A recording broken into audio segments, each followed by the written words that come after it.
Money used to be about you and me. Throughout human history, money in one form or another has helped societies to evolve through trade and innovation. In the last few hundred years, though, money has gone from being a tool to being the centre, the very purpose of our collective life. And this has happened as we adopted capitalism as the global economic model. The number one rule of capitalism is this: make more capital. The logic behind this rule is that capital makes all other things possible. With capital, which is just money and property in various forms, you can get food, housing, healthcare, a college education. Sounds good, right? The problem is, the way we make a lot of our capital is to extract value from the natural world and each other. We call this extraction value creation, and it works like this.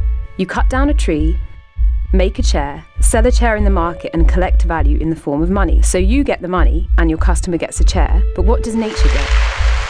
Now multiply that tree to a lost wood, a lost rainforest and an oil field many times over, and it explains in part why we have climate change. We are turning so many natural resources into money. Our methods treat the people doing the hardest, most dangerous work as disposable units of production. In the interest of making ever-increasing amounts of money, we are undermining the foundations of life. Most of the money made is going to a tiny number of people.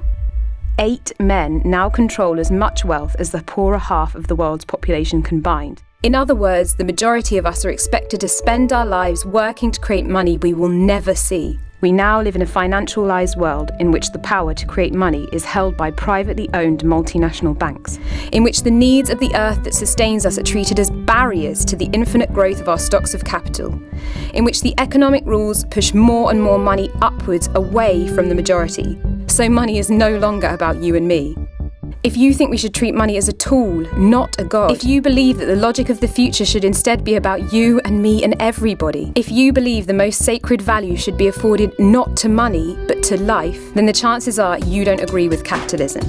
And my friend, you are not alone. Evidence from around the world suggests that there are now millions, if not billions of us feeling the same way. We can build new systems to replace this dying one. We can reclaim the future. We can change the rules.